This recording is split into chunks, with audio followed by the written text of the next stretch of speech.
ఆయన స్థలం వీడి. మన ప్రభువైన యేసుక్రీస్తు వారు ఆయన స్థలం కోరుతున్నాడు. సొమ్ము కాదు, మనకున్న సామర్థ్యత కాదు, మనకున్న వనరుల వసతులు కాదు, ఇంకొక గది కాదు ఆయన అనేది. హృదయంలో ఆయనకు స్థలం ఉంది, మోసగాళ్ళకు స్థలం ఉన్నాయి. నేను ఎవరికో స్థలం ఇచ్చాను, వేటికో స్థలం ఇచ్చాను, వాటికి స్థలం ఇవ్వడాన్ని బట్టి నా హృదయం నిండా అవి ఆక్యుపై చేశాయి. అందులో నెమ్మది లేదు, గలుగుతూ ఉన్నది, ఏర్పు ఉన్నది, రోగం ఉన్నది. ఎంతమంది కలిసి అలవాటు పడ్డారు. డబ్బులు పెట్టుబడి వారు ఎంతమంది నిద్రలేని దినాలు గడుపుతున్నారు.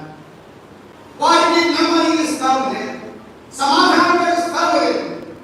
అనేక మంది నాయకులు ఉన్నారు, సీనియర్స్ ఉన్నారు, వాళ్ళకు వారి ఖచ్చితంగా నెమ్మది లేని దినాలు వాళ్ళు గడుపుతున్నారు.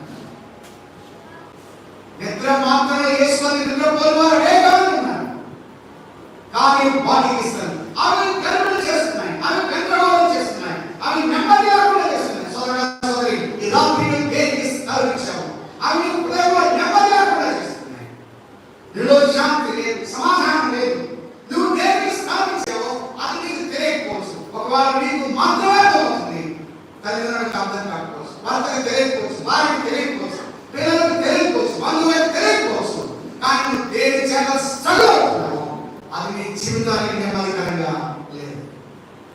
ఎంత డ్యామేజ్ చేస్తుంది. ప్రభువునాడు నాకు స్థలం ఉంది, ఆయన స్థలం ఈ రాత్రి ఆయనకు